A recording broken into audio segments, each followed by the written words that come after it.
Moving on to the last final stage of this carving process called finishing. Smoothing over forms, putting in some detail, primarily using here a flat chisel like gouge. It's very narrow on the taper, this is very sharp. Putting attention to the mouth, in which defining the lower lip and the upper lip. A lot of the defining of the form is from working around it, addressing nearby areas, and so that the transitions are more convincing. Not thinking of the mouth as its own object, but a part of a greater whole. Finally, moving into kind of putting in some detail within the eyes. So, defining the upper lid with a sizing cup from a sharp pointed knife, carving knife, and then going in with the small flat chisel like gouge. This functions very similarly as to the knife, but it's more precise and smaller, and then flaking off the debris. The primary way of thinking is incision cut and then relief cut. Sometimes there's an incision cut and then relief cut on either side of the incision cut. Here is primarily an incision cut with a knife and then coming through and doing relief cutting, and also defining the form with the flat knife.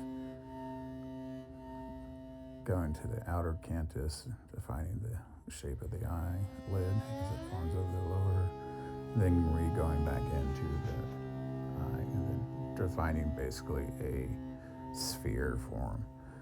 One of the more detailed areas is the areas in between the nose. This is often described as the key to creating a likeness, is the combination of angles and forms within the bridge of the nose, and so paying more attention to there often will lead to more convincing likeness being created.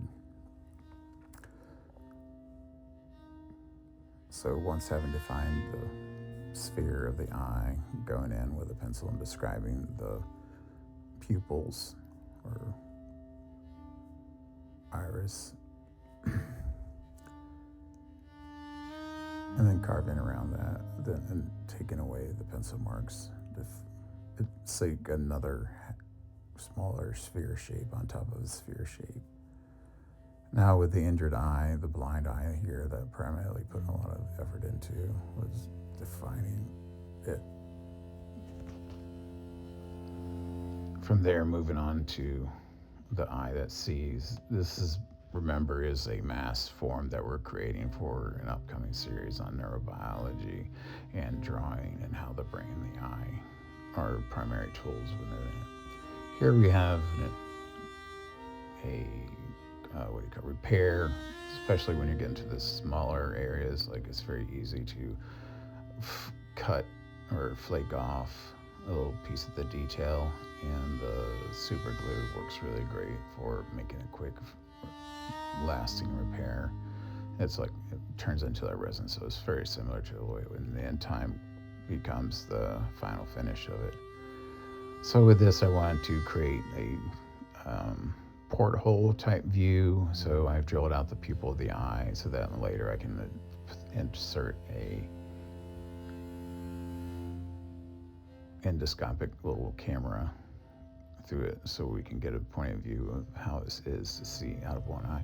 Primarily, I want to be able to display like the frame of reference that's created through vision through one eye, in which you see in the periphery of your vision your lower nose, your upper brow, your lower eyebrow, and your cheek.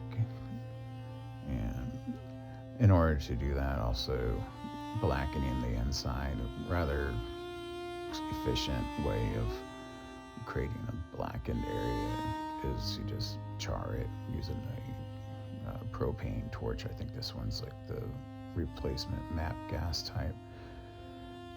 And then it's also just get like some